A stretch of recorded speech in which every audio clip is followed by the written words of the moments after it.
All right, cool, man. We've got the one and only Terrence. What's up, man? Terrell in the building. What's up, man? Thank you for having me. Yeah, man. It's a big honor to be. I mean, this is your palace right here. This is the hub. I call it the hub. Yeah, exactly. Yeah, the box. Yeah, it's interesting too. Like we were just talking about earlier, how you have. I see the sage. Sage. I see. It's like you place things in specific spots in your place. Yeah. Even down to the bedroom, everything. What is it with that? Like it seems like you have this by design, obviously. I just imagine being comfortable at the same time. I try to remind myself of certain things. Like this picture behind us remind me of the 3 crosses, but in a whole different type of situation. And sage is always good to have around to clear the energy. The daggers were a gift from my mom, so it's like you have a warrior in here. Like it reminds me of who I am. My place reminds me of who I am every day. Right. When I walk through here, you got the pictures of Los Angeles, and you have New York as well on the side. So it reminds me of who I am. Right. No, it's really cool. So okay, so let's talk about the things that you have going on. You got a lot going on, man. And what's cool, I got to run into you almost a few days ago. Right. Yeah, completely by chance, or there's no such thing as chance, really. It's the universe. Yeah. Exactly. So, ran into you, we got to have a conversation, and I got to really understand everything you got going on. So, you're an author. Yes. Okay, we're going to talk about that. You're an actor. Yes. But you're not just like, here just starting things off. You've got some work that you've done. Yes. One time, yes. You can't just say, it's like a lot of people in LA, they talk about. I think when you have to say, I'm a working actor. Yeah. There's different through the actor or working actor. Or I like to say artist. My godmother, Dawn, she told me it's great to be an actor, it's great to get money, but when you actually tie into being an artist and actually knowing that it helps you breathe, that's a whole different type of world. And so I'm blessed to say I can tap into that now. Right. Man, that's so crazy. And then you just launched a clothing line. Yes. Come on, man. I just launched a clothing line for the book Blackie because I had this vision. Of course, had to do it because I'm a Virgo. But the little kid's been wearing hats because he has a hat on. They was like, let's put on our crowns in one of the videos. And I was like, oh, that'd be dope. Let me go ahead and do the hat and t-shirts and stuff. And I've always wanted to design since I was a little kid, like clothes and stuff.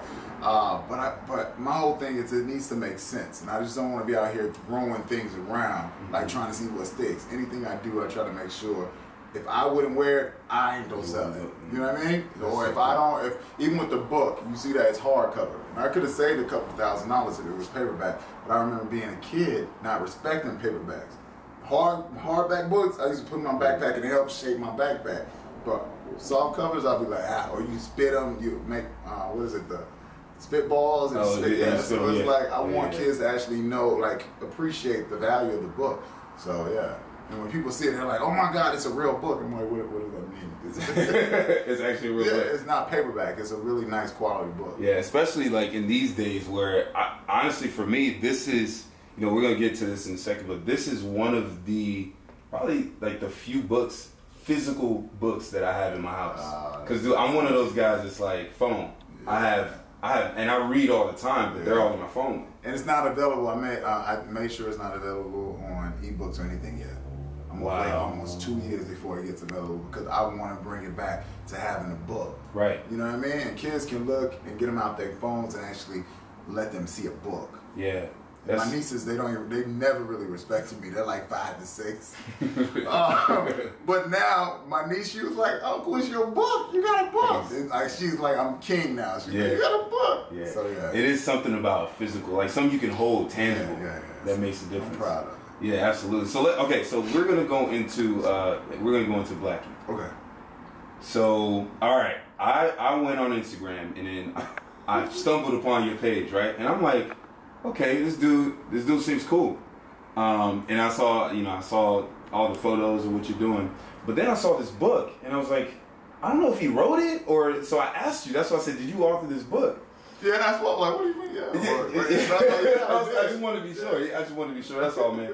But just reading it, man, first, and also too, like the nice note. Thanks, man. Thank you. Thank you. Yeah. So I read the book, and I couldn't help but feel like there were a few feelings that I got from it. Mm-hmm. All right. The first feeling is I got a feeling of, man, this book understands me. Mm-hmm. Like, this book understands what I went through growing up. I grew up here in South Central. Oh. Yeah. So, yeah. So it's, you know, and also I'm Nigerian though. So it's a little bit of a different take, but I got made fun of. I got called African booty scratcher. Dude, see? You know what I'm People talking think it's, I got called that too, and I was from Mississippi. I'm like, I don't even know what that means, but okay, cool. Exactly. So seeing that, it's like, okay, I'm understood. And then the second thing is, I've never seen a book like this or a story turn it around like that and read, because what you did was you reframed that experience, reframe what it means to look the way we look. Because now we popping. Oh. We popping. Yeah. You know what I'm saying? 6'5", you walk into, they like, who the... But, yeah, you know, when I was a kid, and they were like, oh, you should have named the book Chocolate. I'm like, nobody was calling me Chocolate when I was 5. They call me Chocolate now. But I'm like, no, they call me Blackie. They call me all kind of different things. Yeah. So I was like, I was nervous titling the book that as well. Because I'm like, oh, my God. And I was like... I went to a barbershop, and the dude was making fun of somebody, and I started laughing. You know how they join on each other. The dude said, "Shut up, Blackie." And this was like a couple months before the book came out. And I said, and that was the title of the book when I first started writing. And I was like, I'm going to name it, it needs to be named Blackie, because I still get called that. At the end of the day, and I want to take power from that. So, but I was scared. I'm like, who don't buy a book named Blackie? But when you actually find out it has a meaning at the end, you're just like, okay, cool. So I still don't know how I wrote it. It's like God gave me those words. Because now when I'm reading for these kids, it's like every time I turn the page, I'm like, those are my words. Like, I remember doing it, but it's just, it comes together. It freaks you out every time. Right. Okay, so talk about, talk a little bit more about your experience as a kid growing up in Mississippi. And also, because in this book, you know, Skylar's the name of the guy, the name of the boy. And then he had his siblings, Simone and Sydney, right? Sydney, yes. Simone and Sydney. And he talks about how, because I know his siblings, his sisters. They're rough. Rough. You know, kids are the meanest. Yeah. So what about you? Like, I know my experience, and it's very similar to this. Maybe not from my siblings, but from a lot of other people in general, school and stuff. But what about yours, and how would you say it relates to, you know, what you feel is going on today? Well, growing up, we moved from Mississippi when I was 5 to San Diego, and I was like, I'm like, what the hell is wrong with you, Mom? Like, why are we leaving? Because my grandma was my heart, and she kept saying, like, I want you guys to experience the world. Like, I want you guys to know that there's more to Mississippi. And I'm like, what does that mean? So, you know, she moved us there when I was 5, so I grew up from 5 to 15. So I was already the dark, awkward one in Mississippi, and my grandma was the only one who, like, I felt loved me, but she looked like a white woman to me. Like, my grandmother's she was very fair-skinned. She was Indian and, like, Caucasian, like, blonde. Like, you would think she was a white woman. Right. And it got to a point where I was like, oh, you're beautiful as a kid. And my grandmother, I guess she saw that a long, long time ago, so she used to always tell me how I was a little king. Mm-hmm. So when I left her, it was like, what the, you know, like, who's going to love me now type of situation. So moved here, and then we had so many different cultures and everything around us. Now you don't just have black and white. You got Hispanics, you have all type Asians, and that was weird for me to go to school and see that. And now I'm the darkest in a big pot of different people. So now I got like a whole bunch of people making fun of me. So it was just awkward, and then I became the class clown, because I'm like, okay, cool. I saw one of the little dudes be funny. I'm like, oh, everybody likes him because he's funny. So maybe if I be bad, you know, everybody would love me. The teacher's gonna hate me, but nobody would make fun of me because I'm the funny guy. Get that respect. So I became the funny guy because I didn't want to fight. Because you be the bully and fight. Now, I was too skinny. My head was still this size, but I was really, really skinny. So I was like, were you ever bullied? Was I bullied? Oh yes. In 5th grade, I had bodyguards. I paid them every Monday. Yes. They called me the Diddy. I was like a little Diddy. Man. I had bodyguards. Thomas and Ricardo. I would pay them. Look, I still know the name. Wow. I employed them at 5th grade, and I had every Monday I gave them king size sneaker and $5. Wow. They protected They were eating it up though. They walked and protected it. I cannot believe that. I had bodyguards, yes, because I was bullied all the time. So I'm like, I'm gonna give me some bodyguards. So they would walk, recess, they'll watch, we'll walk out. They'd be like, what's up? They were like, good. One was here, one was there, we walked. Wow. It was horrible. I never even thought bodyguards. My mom, I got in trouble because my mom was like, where your money on, your allowance, and why do you keep needing sneaker bars? Because once I'm like, yo, I'm gonna need Butterfinger bar. Did you get my Butterfinger on Sunday, right? For the week. And she was like, no, I didn't. I was like, no, I need my Butterfinger. I need it. Yeah. So she was like, no, what is this? And I told her, and she went up there, she was like, because one of the boys actually got in a fight. Ricardo beat somebody up for me. Which is bad. Yeah, I do not condone I do not condone violence. But my mom she was like, you need to embrace yourself and all this other stuff. Then I moved back to Mississippi at 15 to help my grandmother. She had open heart surgery. So just gave her the love that she gave me. And, coming back, I was the dark kid, but actually the cool guy because I came from California back to this little town.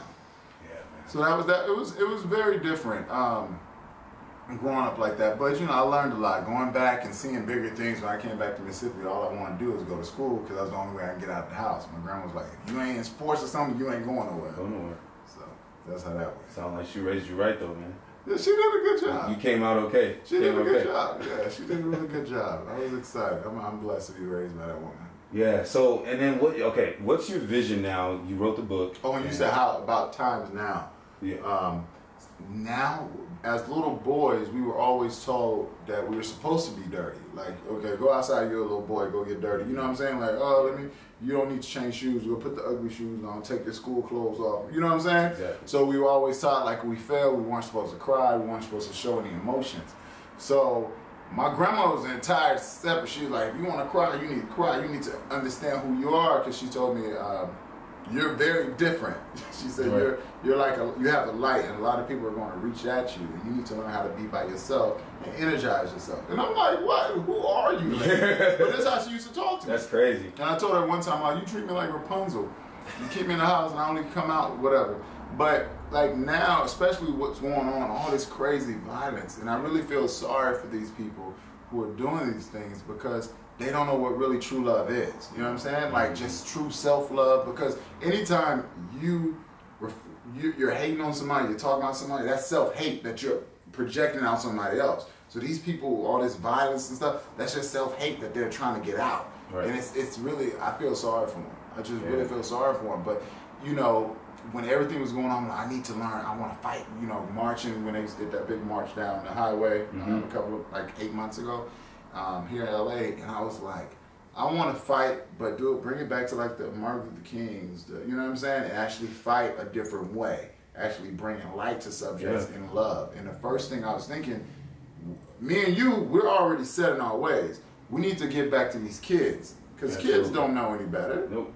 You know what I'm saying? If we teach them now, then racism and everything else, they'll be like, what the hell are you talking about? That's stupid. Yeah. You know what I'm saying? Right. So it's like, come on. Yeah. So that's why I wrote the book and pushed it. I'm pushing it and actually showing up at these schools. And if I'm not on set or doing something, I'm in the school, actually in the classroom, reading myself to these kids to let them see me and let them know that somebody cares. You know what I'm saying? Instead of just trying to, don't get me wrong, the money comes, money goes, but when you can actually make an impact on a kid's life, that's what matters. That's what really matters. So I'm in the black fraternity, Alpha Phi Alpha, that's the name of it, and. Obviously, we do a lot of, especially when I was in college, we did a lot of mentoring with kids, and especially the middle schools here in LA. And it's like, man, I'm very blessed that I had a father, and I still do, that has been around and has been a mentor. Yeah, he's in the house, and not even necessarily because my mom and dad split, but I got to see. He took us every weekend, and we were at his house every weekend. But we talked to him every single night, right? Because we had to. He's smart. Here's what he did. He was like, okay, I'm gonna give you $20 a week, but you get $4 a day for every time you call me and tell me that you did your homework. Oh wow, that's smart. And we need That's kids give some kids some money. That's an incentive. Bodyguards. Right. So the point is my dad. I have a dad that's around. He's still around. Big role model for me. But we already know a lot of younger black men, minority men don't have that. No, you just have a mom. and the moms are usually so tainted by certain things. My mom went through so much. I read her journals after she passed, and she went through so much to a point where, like, if I was reading, I had to put it down, because it's like these women, they're taught to be strong and do what you got to do for the family and take whatever, and they do what they have to do to just feed their kids. You know what I'm saying? Like things that some people wouldn't even think of, to go out there and just feed their children. So that's what kind of household you guys are living in. And so then you see these little boys trying to be the man at a very young age, not even trying to actually be kids. They're trying to, I knew what a bill was at 12. I was helping my mom pay rent when I was 13. You know what I mean? Awesome. So it's like, it's awesome, but at the same time, you have responsibility already in your head. So when it comes up, when you grow up, then we start like acting out in certain ways because we missed out on whole childhood. So like it's crazy. So I'm glad you were blessed to have a dad, a father figure, a positive role model. You know what I mean? Because you can have a dad in there, and it's a whole different. That's so true. That's so true. You know what I mean? So it's a blessing to have a positive role model in the house. Yeah. No, absolutely, man. And it just, like, as I grow older, I know one thing I told myself in school was that in college, I was like, you know, I know what I want to do is I want to make sure that I'm a positive role model for especially the black young man. Because, like, seeing you do this and doing what you're doing, I know I don't see that a lot. And I know for me, where I've gotten, what I've reached in positions, that, you know, the success I've had so far, I don't see that a lot, especially if you compare it to, you know, other races. So it's just amazing, man. It's amazing to see you do that, and I just want to acknowledge you for that, man. Yeah, I just want to acknowledge you, man. You know, we all staying fit, healthy, but more importantly, it's here. Mental, it's a muscle. That mental, because at the end of the day, you have to remember we're our worst enemies, and it's fun. You know, a lot of people, like I said, when the book was in its prime, the second, third month, my mom passed, and nobody knew that she passed on Easter this year, and nobody knew it. But I didn't expect anybody to feel sorry for me. My brother was in here, and he actually recorded or took pictures of me, because the same day I found her, I had 25 books to send out. My mom always pushed us to do. She gave us this drive, and she always told us to be better than her. So I was like, all right, cool. So I'm in there crying. I'm signing books and making sure these kids have something. Because I had a little boy the week of call me on FaceTime. His mom ordered a book, and he was 6. Little kid, and he said he was too dark. He wanted to bleach his skin, and I'm like, so I'm thinking like, okay, automatically, I'm like, maybe he's a little bit darker than me or something, because he wants to bleach skin. Little boy, light skin, like big brown eyes, curly, blonde, reddish hair. I was like, what the? But he couldn't see it, and so I talked to him. So I'm like, even though I laid my mom to rest, put the queen down, but it's like she put a whole different fire in me. It's like, you got to keep going. You know what I'm saying? Because it's not, this journey isn't about me anymore. I realized that a long time ago. Now I'm doing for people who didn't believe people from Mississippi can do. I'm doing it for the people in the neighborhood that felt like all they can do is, quote unquote, go to the chicken plant and work, which I was told in high school, like, oh, college ain't for everybody. Go work at the chicken plant. Wow. You know, by one of the people who was supposed to be pushing us to do better in life after school, like an actual how ironic, right? Yeah, so, but I made sure she was the first one to get it. When I graduated from undergrad in 3 years, she got the invitation first. When I graduated grad school at 21, she got the first invitation. So there's ways to not get back at people, but the revenge, in a sense, put in your success. So anytime I get mad, my best thing is if you want to get at me, just like encourage me and be fake. But if you make me mad, I'm gonna create something. And that what happened here. That's what happened in the place. I create, because I don't let anything take me down. I've been through too much to let somebody pettiness or somebody's negative energy. Right. I'm like, come on, you gotta come better than that. Right. So I heard you talk about like your grad school too. So where'd you go for undergrad? I went undergrad Mississippi Valley State University. Okay, cool. And grad school Jackson State University. Oh, Jackson State. Wow. What was your grad school program? What was the program? I have a master's in mass comm, PR, and criminal justice. I'm like, so master of science. This dude, man. At 21. I was 21. I got it. My man is accomplished, man. It's just, my mom told me she wouldn't, I don't know, whatever. My mom went to community college, and she told me I couldn't come to LA until I finished my master's. Straight up. And I said, what the? And then I remember one time, I was like, I want to leave, I'm going to quit grad school, I'm just going to go to LA and make it. And she said, yeah, well, if you come out here, the only way you don't see your name in lights is if I write it on a piece of paper and put a flashlight on it. Oh. And I said, what the hell? So I was, and then she was like, I got a C in undergrad. She was like, a C is not good enough. How dare you? That's for dummies. If you want to be, I'm like, lady, you got a community college. You got associates. Like, but that's the kind of fighter I had behind me. Like, she was like, that's not good enough. That's not good enough. You know what I mean? So. But that made a difference to where you are now. Yeah. Because every day I'm going. It's a crazy maniac in here. Every day I'm always thinking about something else. Or if I find myself getting depressed. You know, because it's very sad to lose parents, but everybody in my family, like my people who actually created me, my grandmother, my grandfather, everybody's passed, and I was there. So it's like to have that kind of fire, all those people that was pushing for me, and have people in Mississippi praying for me that I don't even know. It's like, who am I to give up? Or who am I to sit here and dwell in negativity?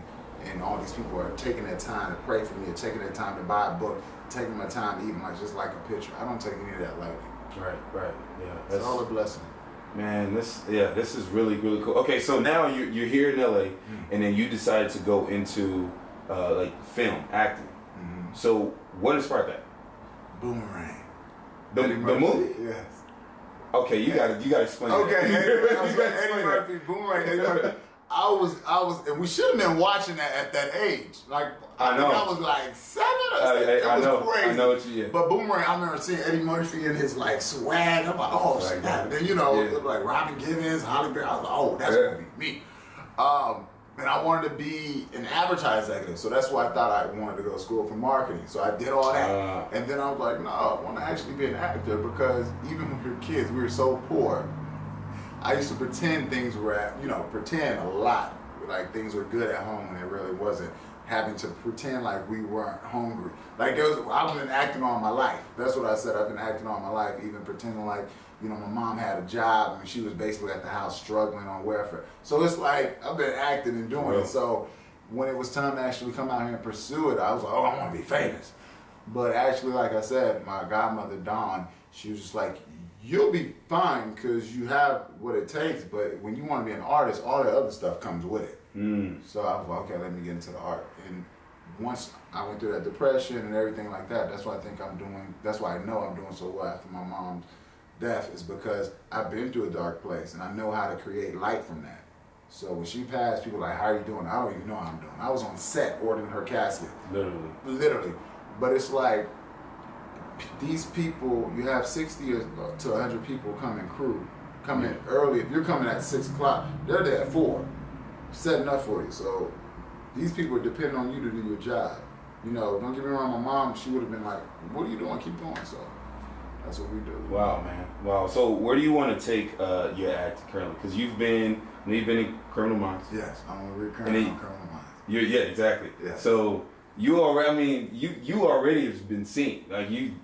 So my question is, where do you want to go? Like, because I know sometimes you have to, you got to take. You have to take steps. Yeah, you take baby steps, and you're taking what the opportunities that come your way. At least the ones that you're aligned with. My right? grandma always said you need to crawl before you walk. Yeah. When I was little, I'm like, I want to run. I always tell her that. And she was like, little boy, you're so crazy. But even to this day, a lot of people don't know. Like they see certain things. Criminal Minds is amazing. Don't get me wrong, but that check came and went. Now we got other things going on, and for me to keep going, like I do background work still. I do, if they need to stand in, I did stand in on Monday for James Harden. But it's like you have to be willing to get off your butt and jump off your throne and get dirty and do what you need to do in the sense of like you're blessed to be able to book on a background. Like I don't look down on background people because I'll do background right. I'm there. You know what I'm saying? I believe being on set is just like. Any way you can. It's like the gym. We go to the gym at least, I'm about to go twice, but you go to the gym once or twice a day. Yep. So it's like you're working that muscle. So the steps to that, like doing web series, actually getting out and creating your own. Don't wait for anybody to give you anything. Thanks, man, because that's what I'm doing here. Yeah, I'm very proud of you. This is amazing. Yeah. Teddy Pendergrass. Dude, I'm not expecting. I want to be Teddy Vinaigrette. Why? That's what I want. I was up for the James Brown role. Oh, really? Oh my God! And it's not for it wasn't for me. But Teddy Pendergrass, his story is so amazing. The struggles that he had to go through. He got dumped like 15 different bands. Like he went through a lot, and he had to push himself, and then he had to be daring, like go out there and be crazy. And then his story is just amazing. Yeah. Then he was like this sex symbol. Then he got paralyzed, and he had to. It was like a mental. I want to be Teddy Pendergrass. Yeah, man. Yeah. It's always cool to see what people, because it's like the success people reach is always easy, right? To say, oh, he got lucky, or oh, he got this connection and that connection, but there's always pain. They have no idea. But that pain, I have the phoenix here. I believe that pain is like it's the phoenix. Once you come from those ashes, you can stay in that darkness, or you can make it light. And even if the room's dark, that one little piece of light can light the whole room up and guide you. So it's like rise from the ashes and live. And then that's like, I believe in this life, you need to die. Like that old stuff needs to die. Like getting baptized, whatever you believe in, do it. But you need to die and get rid of all that old stuff so you can literally live. Right. And it's like, at this point, I'm fearless. Like I'm not scared of anything because there's nothing, I've been through all of it. Right, exactly. That's crazy. So, okay, good. What's something that you know you have to do in order to become a better version of you currently? Stay faithful. Have faith. I'm sorry, faithful. Relationship. Right. No. Have Not faith. today. Have faith. Right. Faith, a little bit of faith, a little bit of focus. You have the freedom to do whatever you want in this life. Faith, focus, freedom. I have a tattoo right here. Faith, focus, freedom.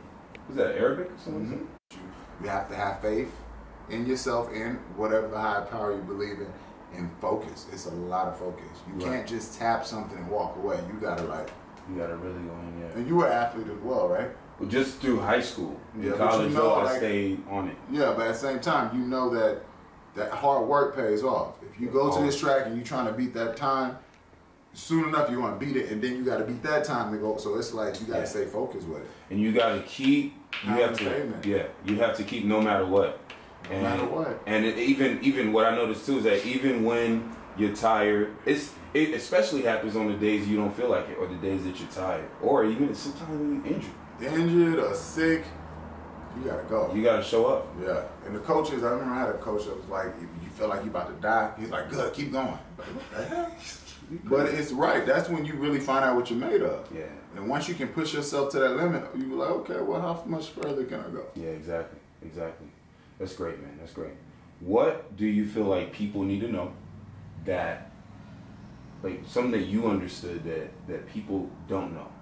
What do you, let me rephrase that. What do you feel like people need to understand that you know most of them don't know? Self-love. I think a lot of people take that so lightly because they're like, you don't love yourself. I'm like, I do love myself. I love me.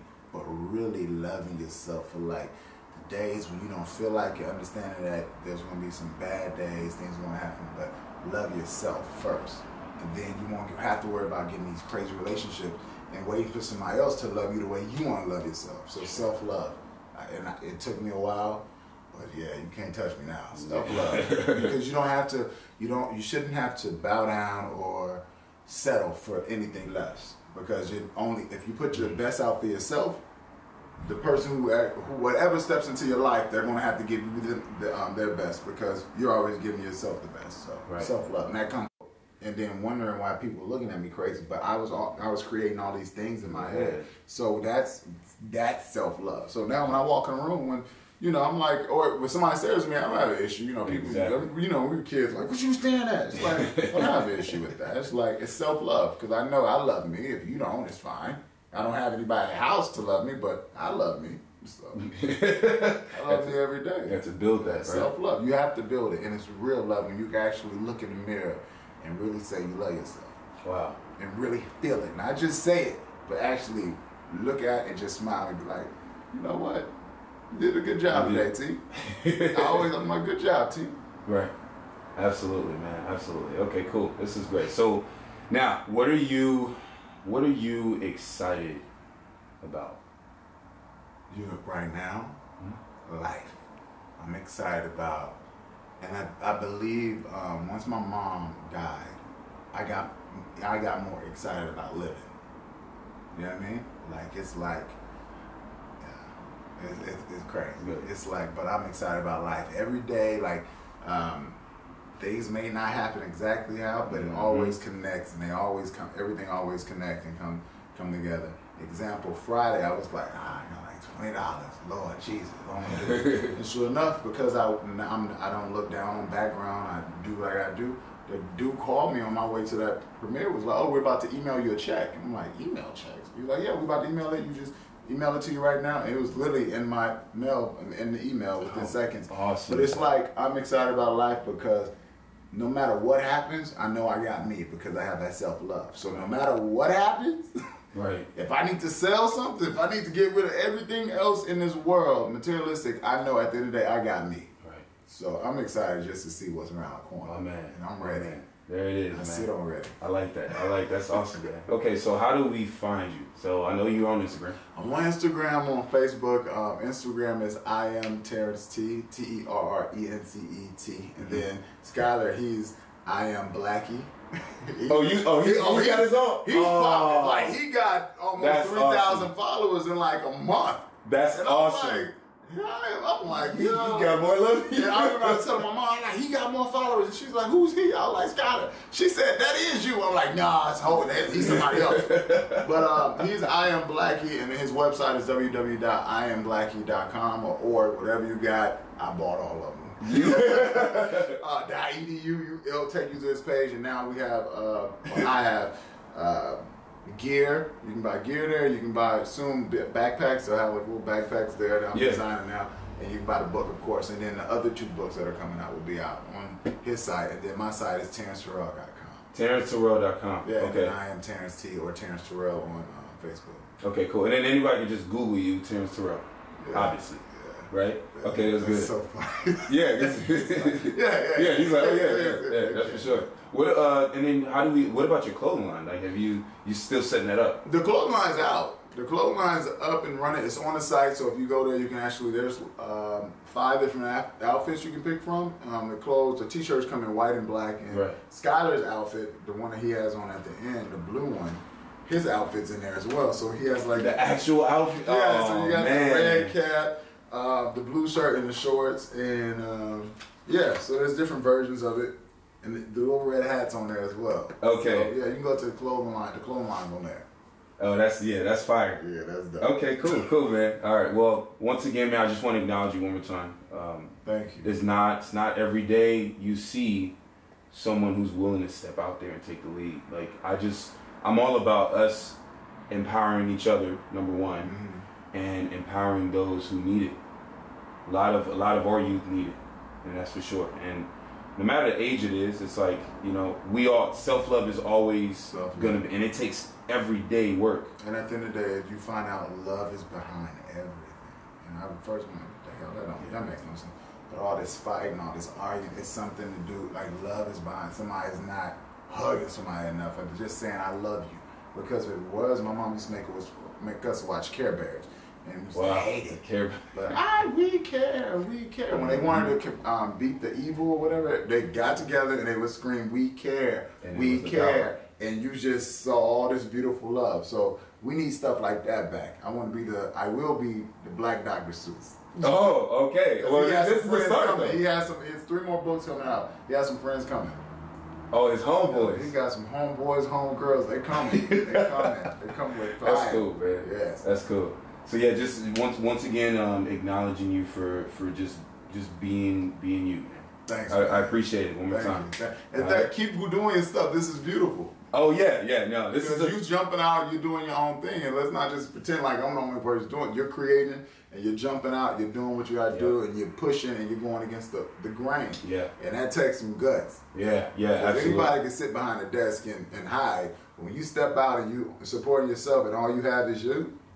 Yeah, a whole different gangster. Yeah, man. It's a lot of times even for this stuff I just bought, I had to get a little more. Let me make some more money. But when you have that mindset to the point where when you get everything coming in, you'll be you'll look in the mirror, you're just like, all right, Z, you did a good job today. I'm you ready. did a good job today. I'm ready. Yeah, you did a good job today. You did a good job. Thanks. You know, I need that too. I need that too. Yes, good job.